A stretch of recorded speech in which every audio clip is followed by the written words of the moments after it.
This is what you need to hear on the Rise News. Now, women across the world celebrated International Women's Day on Friday with a call for more inclusion in every strata of the society.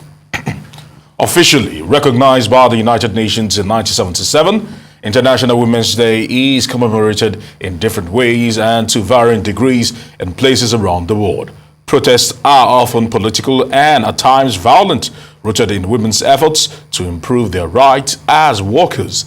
International Women's Day is a global celebration and a call to action, marked by demonstrations, mostly of women around the world, ranging from combative protests to charity runs. Some celebrate the economic, social, and political achievement of women, while others urge governments to guarantee equal pay, access to health care, justice for victims of gender-based violence, and education for girls. Joining us on this occasion of the International Women's Day and the implication of the gender balance in the society is Dr. Oladunni and National President, Women in Energy, Oil and Gas, as well, Lucy Okeke, Lagos Chapter Secretary, Women in Energy, Oil and Gas. It's good to have you today. Thank you. Thank you. And I'll start with you, Doctor, here today. Of course, we've been celebrating the International Women's Day. At this stage of our nation, would you say that things are improving in terms of equality, in terms of opportunity, in terms of representation? How is it like for women in Nigeria in 2024? Okay, thank you very much. And happy International Women's Day out there. And it's not just a day, actually, it's the entire month. So you're going to see a lot of Mother's Day and several other celebrations across the entire month. Well, talking about Nigeria, I think we have improved from where we were. And even the governments of the day have been quite supportive. It's part of their agenda, something they put on the radar to see how we can have an equitable nation cut across different industries and strata of life. Because of our cultural background and practices, maybe the equality is not really the word we emphasize. Even for us women, we would rather just pick the gender diversity, equity, and inclusion. And of course, this year's hashtag for International Women's Day is focused on inspiring inclusion. Thank you. All right, Lucy, looking at this year's theme, Invest in Women, Accelerate Progress, how much of that scenario is applicable to the Nigerian woman now? Okay, thank you very much. And like my national president just said, happy International Women's Day. In Nigeria, we are making giant strides towards including women into the mainstream of the oil and gas industry. We're not there yet, but you can see across all the streams of the industry, the private sector, the public sector, you can see even charities and NGOs like the Women in Energy, Oil and Gas. You can see us trying to push our boundaries, making our voices to be heard, having a seat on the table. Wherever the discourse of the energy, oil and gas is taking place, you find that we ensure that our voices are heard.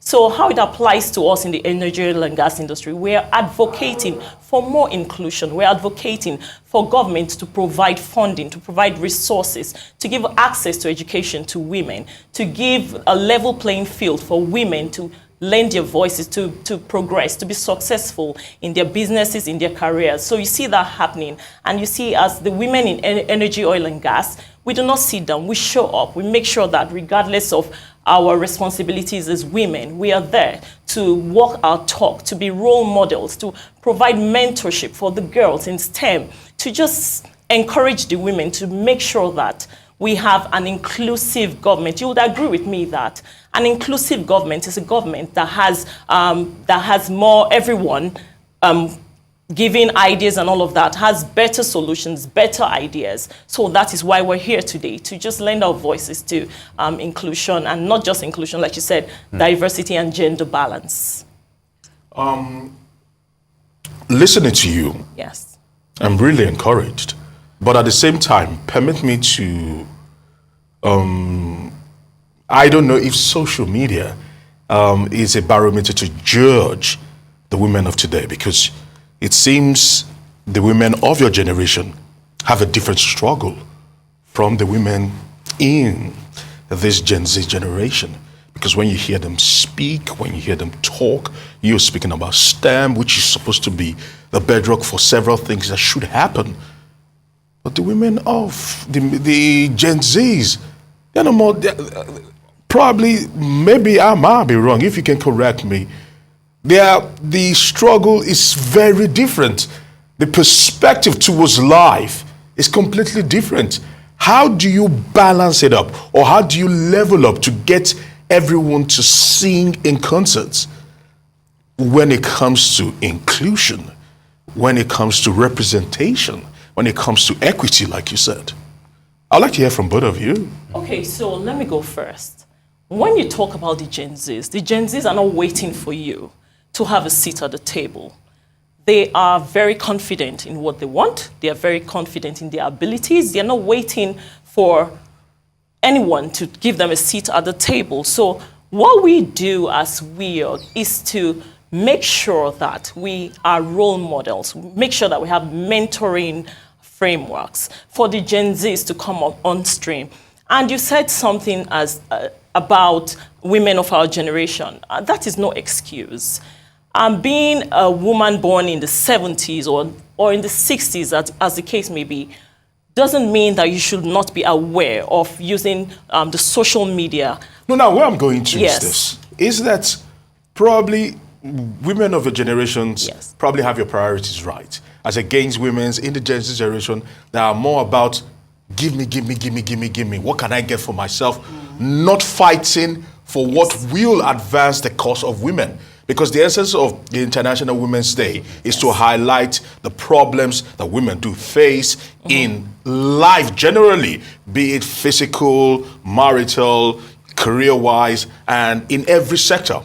But some people feel when you see people express themselves on social media that they're not so keen on having things balanced or having things rise to a particular pedestal. They're more about just sitting back and receiving as against striving. Okay, if I may just lend my voice to that. Yes. The truth of the matter is it's a different world. And I haven't noticed that. What we try to do is to try and bring them close and create, just like she mentioned, mentorship framework. Okay. To kind of balance the two generations, because their generation is like an entitled generation. So they know what they want, kind of, by virtue of the kind of exposure out there, social media. So it is now to redirect that exposure to the right strata and not just on everything they see out there. So what we probably even started this year is to bring in some of these young professionals and students to let them see the realities of life. So we inaugurated and inducted about 120 students, studying different courses. And as a matter of fact, we didn't even just limit it to those studying engineering or oil and gas or petroleum engineering. We said, if you're an accountant, come on, come on. You can also work in this industry. You're a lawyer, come on. We need legal people that can make the industry work. So we bring them in. As a matter of fact, just yesterday, I just approved for one to come into our hub in VI. She said she doesn't have a job. I said, okay, come in twice a week or thrice a week, anyone you can do, and come and learn. Come and volunteer. You were like, volunteer? I said, yes. I started in this industry as a volunteer. I said, how? What? Those kind of questions, the way they will even be asking you and all that. So we try to bring them in. Because if you don't bring them in, they will just get all sort of information out there on social media and just think that's the way life is. But by the time the reality now eats them, we have already lost them. So what we do is we are very deliberate and intentional about bringing them in. So we create programs. When we do conferences now, like those big fat conferences we do in Nigeria, we bring them in. They man our booths. just this last OTL conference, they manned the boats. The senator in charge of downstream, for instance, met them, and he had left. Then he came back and took pictures with them. Up till today, they are still like, oh, the senator took pictures and all that. So those are ways we are using subtlety. We're doing training programs and all that. These days, they don't even want to do IT again. As in, do you know, I got, there was a time I got a youth corper that told me, please, ma, I don't want to serve. I said, I don't understand. She said she's doing something somewhere, so I should just be signing for. I said, you know, this is not the place you will get that. So I had to just tell NYC to take her back. So it's an orientation that I would say some of us of this generation made that mistake in while bringing them up. We didn't want them to suffer what we suffered, but in the course of not making them, go through what we went through, we now spoiled them. So that entitlement mentality, in those days, you have to do JAMB how many times to get to Ife or Unilag. These days, even if you don't pass JAMB, just go to a private university somewhere. So they had it easy, and then of course, because of the knowledge age, information is everywhere. So we are helping them to rechannel that energy into something positive. Helping them. Some of them, they will tell you from one set, I don't want to work for anybody. I said, okay, so if you don't want to work for, how do you learn? Okay, so at least schedule working for like 2, 3, maybe 5 years, and then you can go do what you want to do. I say, okay, maybe I will consider that. So mentorship, and not just theoretical mentorship. It has to be like really, there will be some one-to-one, there will be interactions, bring them on, practical, let them come to the office, do 1 month, do 2 weeks, come twice a week. During conferences, let them be the ones to man the boats, let them come around, let them see realities of life. Whether they like it or not, that reality at one point will still dawn. True. I'm glad you mentioned the word reality. So, Lucy, is it all about celebrating International Women's Day?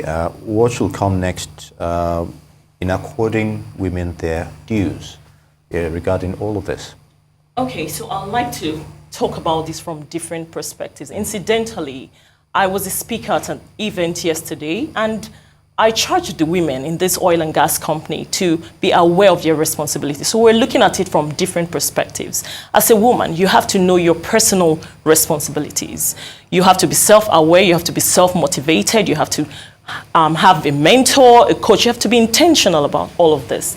For the government has their responsibilities as well to provide the regulatory framework for inclusion, for diversity, for more women participation across all levels, across all the value chain of the oil and gas industry, to provide a level playing field.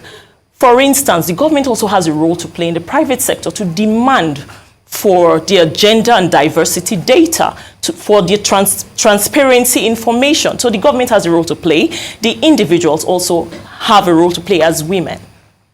Yeah, very good. Yes. All right.